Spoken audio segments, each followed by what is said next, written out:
Good morning. In this video lesson, I am going to discuss methods of charging batteries. How many varieties of methods are there to charge batteries are going to discuss in this video lesson.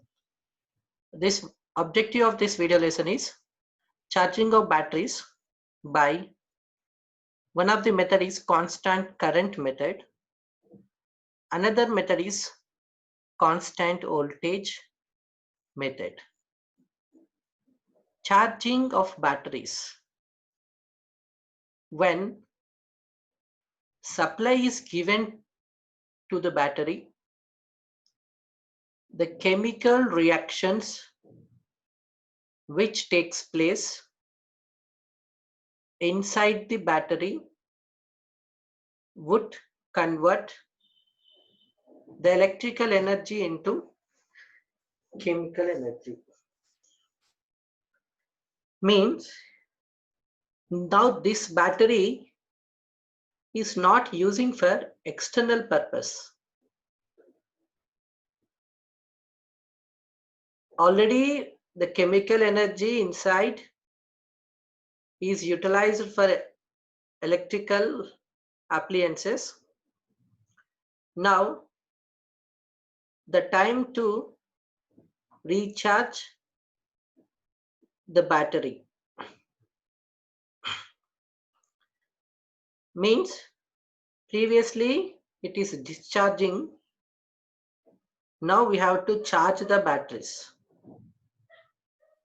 Now batteries will be disconnected from the load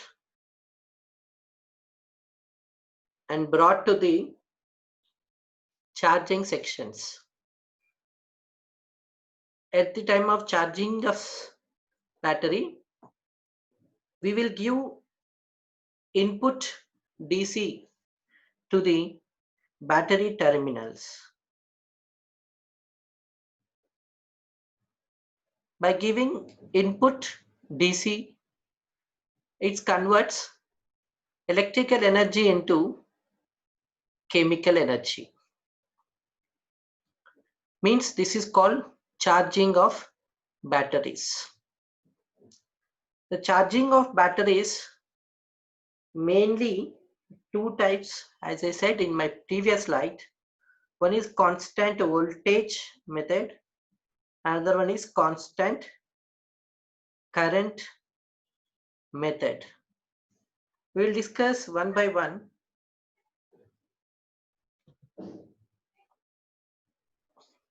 The energy lost by the battery during its discharge would be reoccupied. The voltage to which the battery is connected and current required for charging the battery is to be regulated. Coming to the methods of charging of batteries, the batteries are charged generally by two methods, namely constant voltage method and constant current method. In constant voltage method allows the full current of the charger to flow into the battery until the power supply reaches its preset voltage.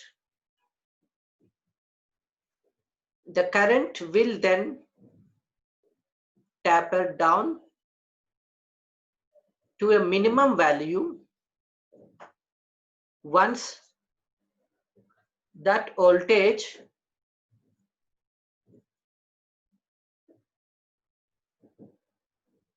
level is reached. The battery can be left connected to the charger until ready for use and will remain at that float voltage. Trickle charging to compensate for normal battery self-discharge. A typical example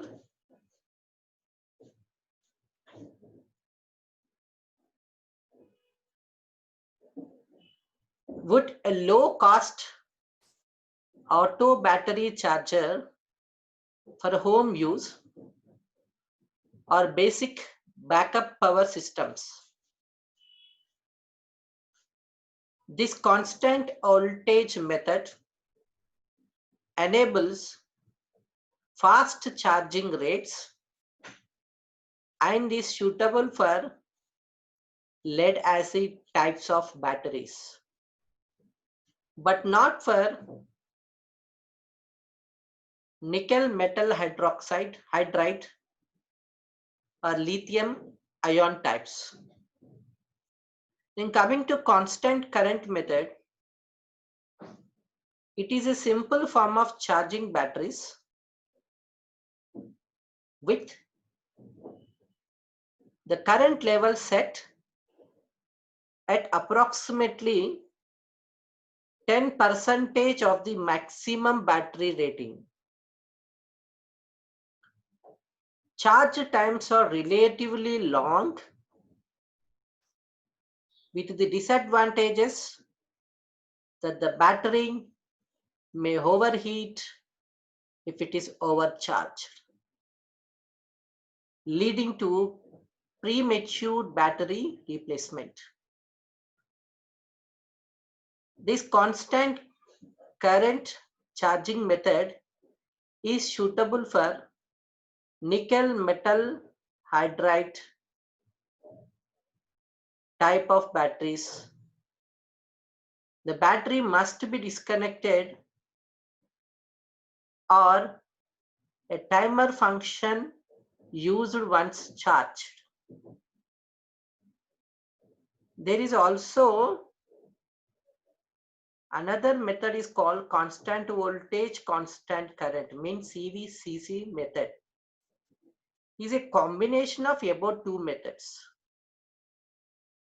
The charger limits the amount of current to preset level until the battery reaches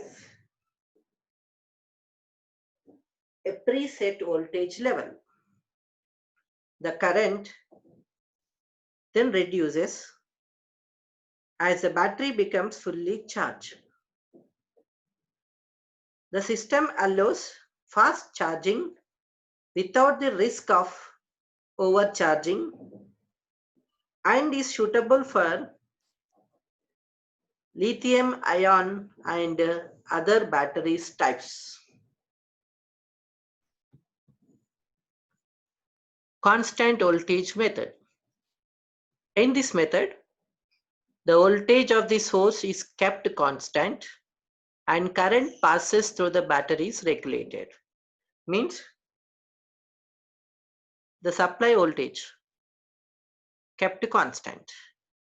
The current passes through the battery is regulated. Means initially it required more current. After battery is charging developing voltage, the amount of current supplied from the source should be regulated. For that purpose, we will use rheostats.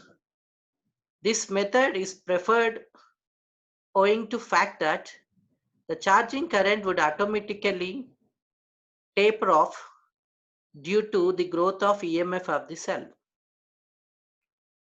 It will be shown by figure in next coming figure slides. This method needs lesser attention compared to constant current method.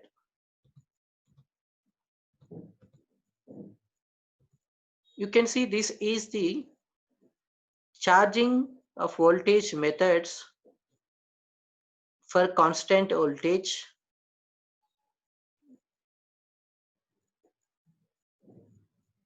In this figure, The battery should be charged by using DC supply. That's why it is positive terminal and this is a negative terminal of a DC source, and this is our battery. The battery positive terminal is connected to the positive terminal of the DC source and negative terminal of the battery is connected to the negative terminal of the DC source. And you can see this, there is a voltmeter connected across the DC source. This is Vs, nothing but source voltage. And there is one more voltmeter connected across the battery. That voltage is called battery voltage. In between, there is a rheostat. As I said in my previous slide, the current must be controlled from initial charging to fully charged conditions. Suppose when the battery is fully discharged, means 1.8 volts, then this is a DC supply. The difference of voltage will passes the current through this. As current passes, the voltage is going on increasing 1.8 to 1.9. When it is increased to 1.8 to 1.9, how much current is passed at the time of 1.8 volts of battery now not required, and when it is reaches to 1.9, that should be controlled by these regulators, means rheostats. When it reaches to 2 volts, still some more current has to be decreased. That can be controlled by these rheostats.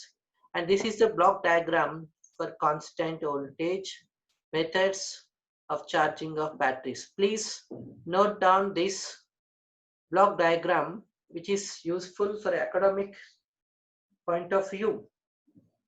Please note down.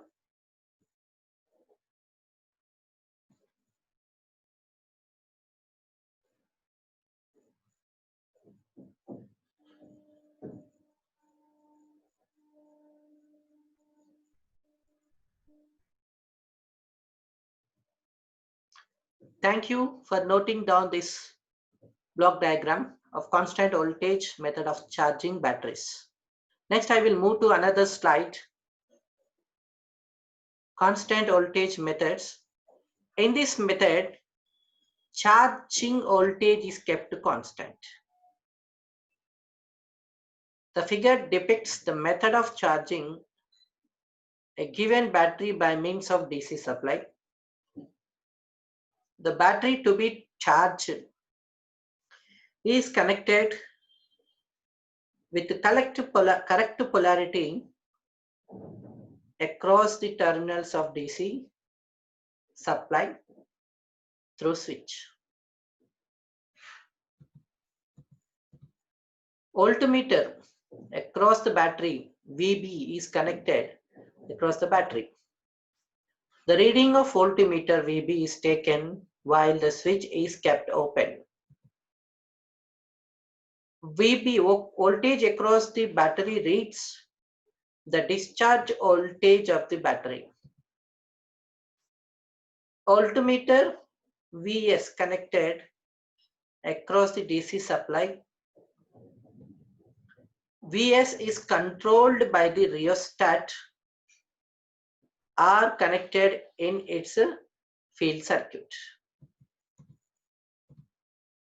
The rheostat is so adjusted that Vs reads a voltage approximately 5 volts more than Vb, or its value can be decided by taking about 2.3 volts per cell of the battery.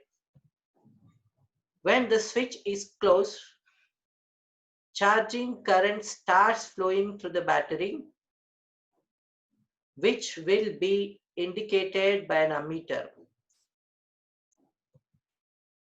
Initially, the charging current is very high because of the difference between Vb and Vs being more. As the time of charging progresses, the voltage of the battery improves. Difference between VB and VS falls down and the charging current will be taper off. Taper off means reducing the reduction. The full charged battery can be tested with the help of voltmeter and hydrometer to measure voltage and specific gravity by using hydrometers respectively as per requirement, and charging process is stopped. Now I will discuss about charging of batteries by another method is called constant current method. You can see here the battery is connected across the DC supply. Positive terminal of the battery is connected to the positive terminal of the source. Negative terminal of the battery is connected to negative terminal of the source. In between, rheostat is connected. An ammeter is used. Why? Because this is a constant current method. Whether current is maintained constant or not can be measured by using ammeter connected in the circuit. We know that to measure the currents, ammeter must be connected in series with the circuits. To measure the voltage, voltmeters are connected in across or parallel to where you want to measure the voltages. Please note down, this is a circuit diagram or block diagram for constant current method of charging of batteries.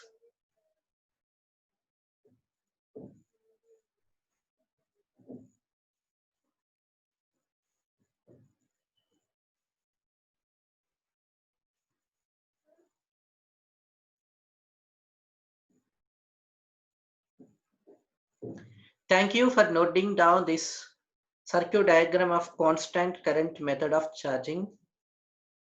Next, I will move to another slide.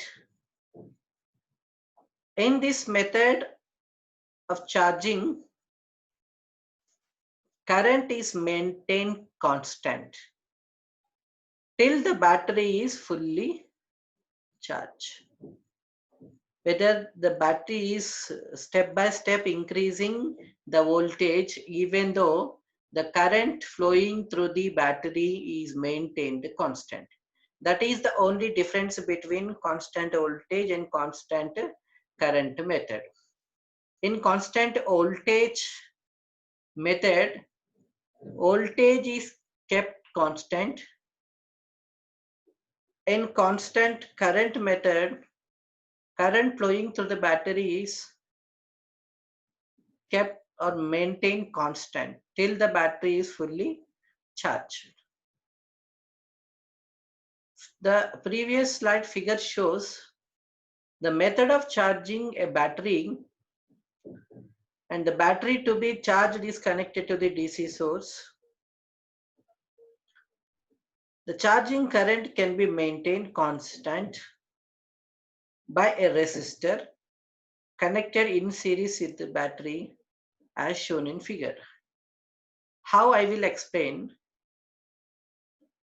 When the battery is at fully discharged,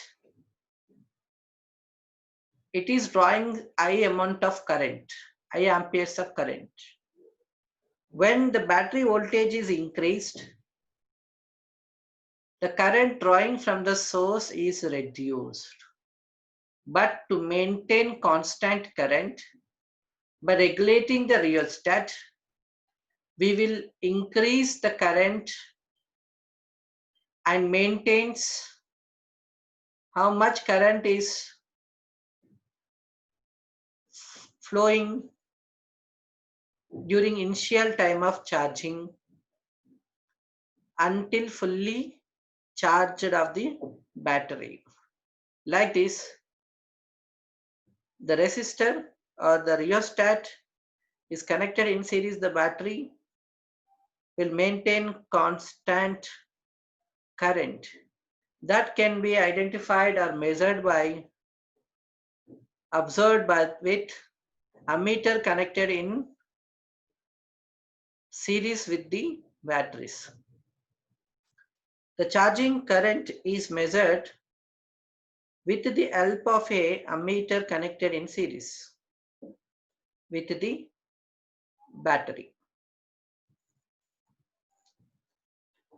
Care is to be taken such that temperature of the battery should not exceed 40 degrees centigrades. If the temperature exceeds 45 degrees centigrades, the charging process should be stopped for a while. This method of charging takes longer time than that of constant voltage method, but the life of the battery is increased in constant current method. This method is safe and causes less damage to the plates, means positive plate of the batteries and negative plates of the batteries. Next, I am going to discuss precautionary measures to be taken during charging of batteries. Till now, we have discussed how to charge a battery, whether it can be charged by constant voltage method or constant current method. But during this charging, what are the precautions to be taken are going to be discussed in the coming slides. The supply should be DC only. Before connecting the terminals of the battery, please check the supply voltage is DC or AC. Before connecting the battery, ensure the supply should be DC only. The voltage of the source should be slightly more than the battery voltage. Then only current flows from the source voltage to battery voltage. Otherwise, if the battery voltage is more than the source voltage, battery will supply current to the source. Reverse current will flow from the batteries to the supply. Please check that whether the battery voltage should be less than the supply voltage or not. Always the source voltage should be more than the battery voltage. While connecting the battery for charging, correct polarity is observed.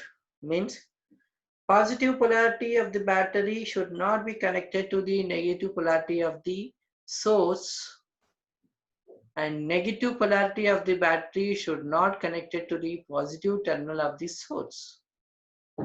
Before connecting the battery, ensure that the positive terminal of the battery must be connected to the positive terminal of the supply source, and negative terminal of the battery must be connected to the negative terminal of the DC source. The meters used for measuring the battery voltage, supply voltage, and charging current should be MC type, means moving coil type. In measurement subject, we have two types of instruments. One is moving iron instruments and moving coil instruments. Moving iron instruments can be used for both AC and DC, but moving coil type instruments are used for only DC measurements for accuracy purpose. That's why the meters, those who are connected in the circuit, must be moving coil type, shortly MC type meters. Fire should not be brought near to the batteries, especially lead acid batteries. because of the hydrogen gas is being liberated, which is inflammable. Only distilled water is used for topping up the batteries. Low rate of charging should be adopted to improve the life of battery, though it takes more time for charging. Violent gassing taking place should be avoided. Specific gravity of the electrolyte and the voltage of the battery is measured every half an hour of charging process. While charging, fans in the battery room should be on. While handling the electrolyte, care should be taken. This is the precautionary. Battery should be charged to approximate value, appropriate value, because overcharging or undercharging of batteries will cause deteriorating effect on batteries. Overcharging is a problem and undercharging is also a problem. During charging of batteries, the vents must be kept open to allow the gases to escape. During the construction time, I explained about the vent caps. Vent caps are the path for to escape gases produced during the charging of the batteries. Charging current should be maintained such that battery temperature should not exceed 40 degrees centigrades and gassing should not take place. Avoid overcharging of batteries. During discharging process of the batteries, the voltage of the battery must not allow to fall below 1.8 volts per cell before it is charged. During discharging process of the battery, the specific gravity of the electrolyte should not be fall below 1.15. Otherwise, hard lead sulfate formed on the plates. If the battery is overcharged, it should be charged to its full capacity immediately according to the instruction given by the manufacturer. The terminals of the battery which are of lead must be periodically applied with grease or petroleum jelly to avoid corrosions. Means the positive terminal of the batteries and negative terminal of the batteries periodically applied with grease or petroleum jelly to avoid corrosions. Even the battery terminals are connected, it will not discharge and it will not charge. To avoid that problem, the terminals of the battery must be applied with grease or petroleum jellies. Long periods of discharge of battery should be avoided. Trickle charging must be arranged when not in use. What is trickle charging? We will discuss in the coming slides. It is very important type of charging. You know already this is hydrometer I explained in my previous video. Now I am going to explain trickle charging. Trickle charging When a storage battery is in ideal, means already it is charged but not used for any work, means we are not using for discharge, not using for any purpose. At that time,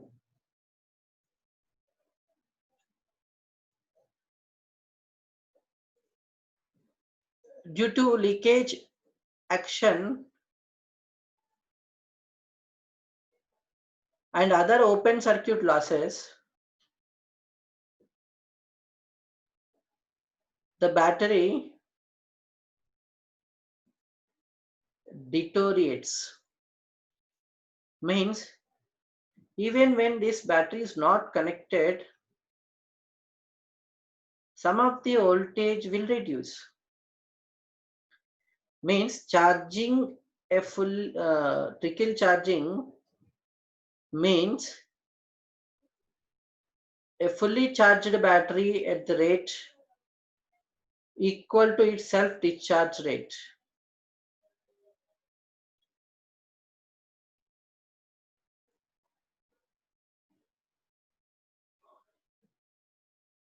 Or a continuous slow charge supplied to a battery to keep it in full charged state is known as trickle charging.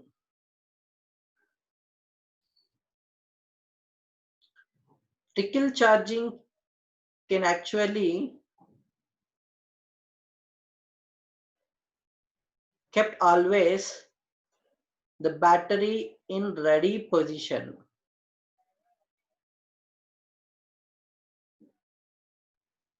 Trickle chargers are designed to maintain a charge equal to self-discharge rate of the battery, and it is recommended they be disconnected from the battery to prevent the possibility of overcharging.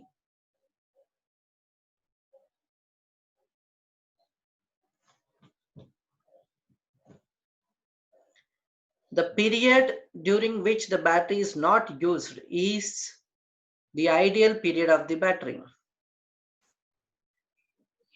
A battery gets discharged due to self-discharging action.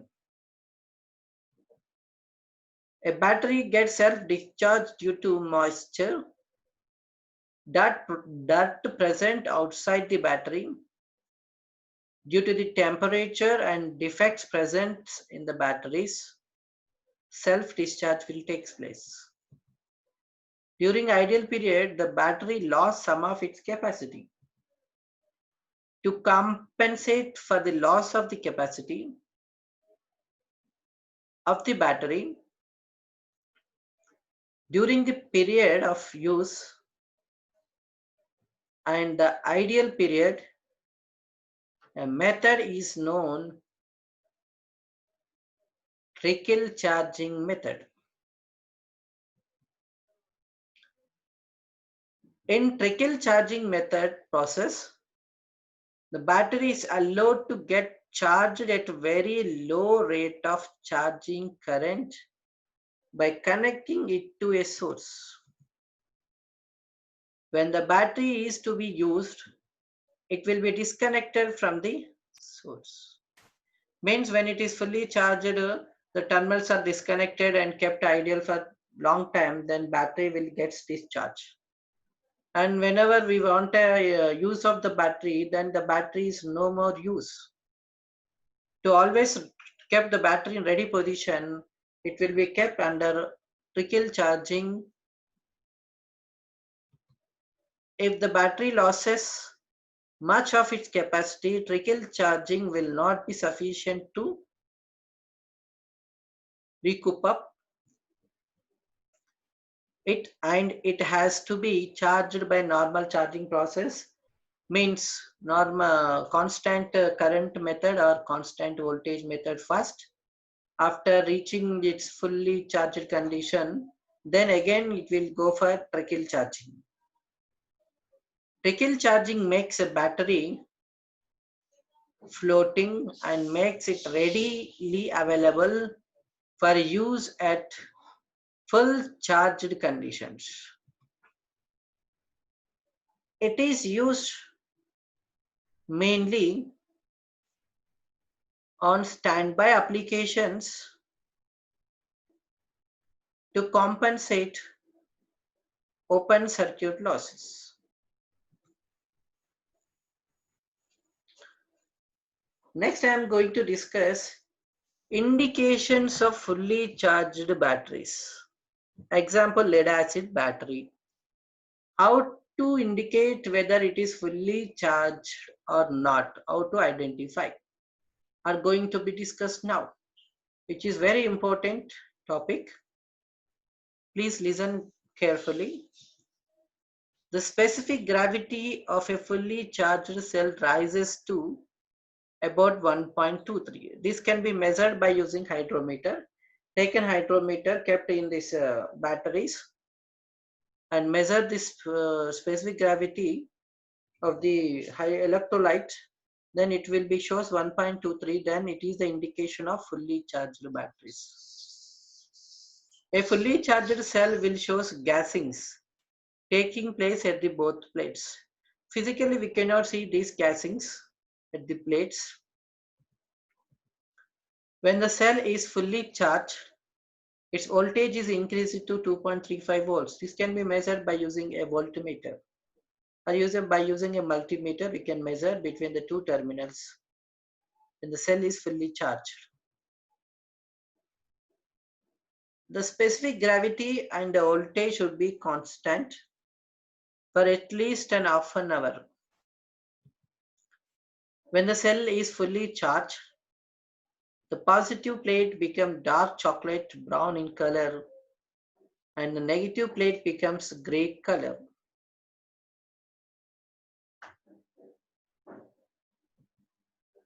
The color of the electrolyte will be milky white, or the indications of the fully charged batteries. Next, I am going to explain capacity of a battery, how we will measure the batteries, in which capacities the batteries are measured. The capacity of batteries is a quantity of electricity which it can be discharged until its terminal voltage falls to 1.8 volts. It measured in ampere hours and it is equal to the product of discharge current and discharge time. Ampere hour is the capacity of battery. Whenever we'll go a battery shop, we have to ask the range of battery you need. Means 100 Ah or 50 Ah or 200 Ah batteries. What we purchase for domestic batteries, 1.5 volts batteries, in that we will not use these technical terms of ampere hour efficiency. But when we are going for the lead acid type heavy duty batteries, we have to ask definitely in ampere hours, like 50 Ah, 100 Ah or 150 Ah, like that. It is also measured in watt hour efficiency. 100 Ah capacity of battery can deliver 1 ampere for 100 hours. That is the meaning of capacity of battery. Or if we increase the load to 2 amperes, then it will come up to for 50 hours. Or any combination of amperes and hours that when multiplied together will give 100. Suppose we kept 100 amperes of load, it will give for only 1 hour. That is the capacity of battery. The capacity of a cell depends upon the following factors.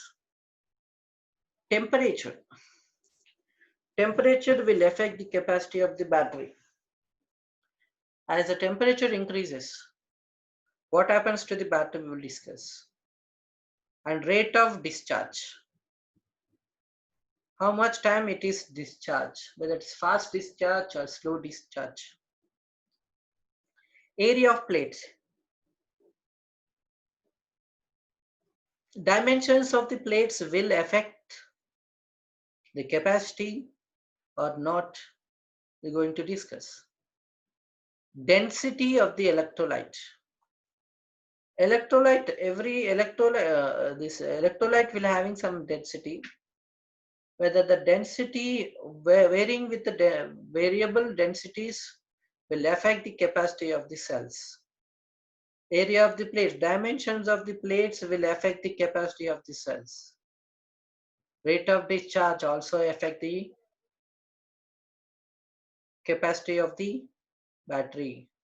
At high temperature, the chemical reaction within the cell takes place more vigorously.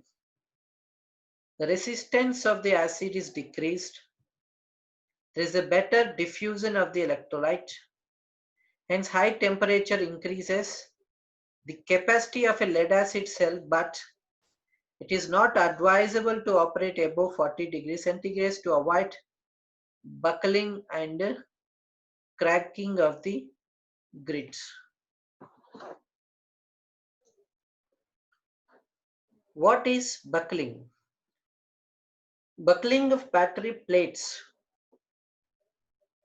refers to bending of plates of battery due to aging, sulfation, etc. Lead acid battery plates are pasted on a grid as lead itself is a poor conductor of electricity. This unequal force results into the bending of plates, which is known as buckling of the plates. The next, rate of discharge is affecting the capacity of the battery. And how it is affecting? The capacity of cell decreases with increased rate of discharge. With an excess rate of discharge, the capacity of the battery will be very much reduced. You can see the capacity versus rate of discharge curve of lead acid cell. It's drawn on x-axis time of discharge in hours. On y-axis capacity of the battery. In ampere hours is the unit of capacity of the battery. Please observe that the graph of the lead acid batteries,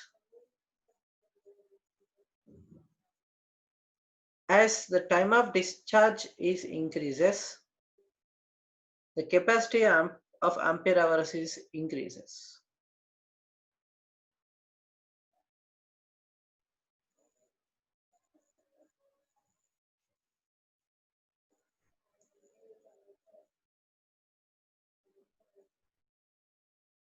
Density of electrolyte. The charging or discharging rate affects the rated battery capacity. Means if the battery is being discharged very quickly, that is discharge current is high, then the amount of energy that can be extracted from the battery is reduced and the battery capacity is lower. This graph shows as the time of discharge is increases, the capacity is going to be reduces.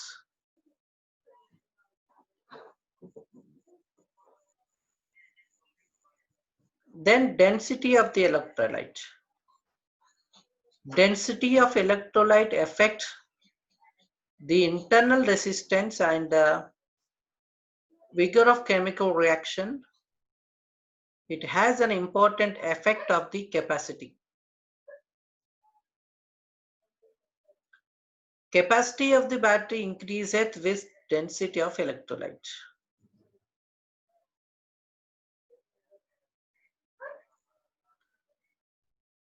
Till now, we are discussed types of methods of charging of batteries and what are the indications of the batteries and what are the factors affecting the capacity of battery and what is trickle charging and what is bucklings. In the next video lessons, we are going to discuss efficiency of the batteries.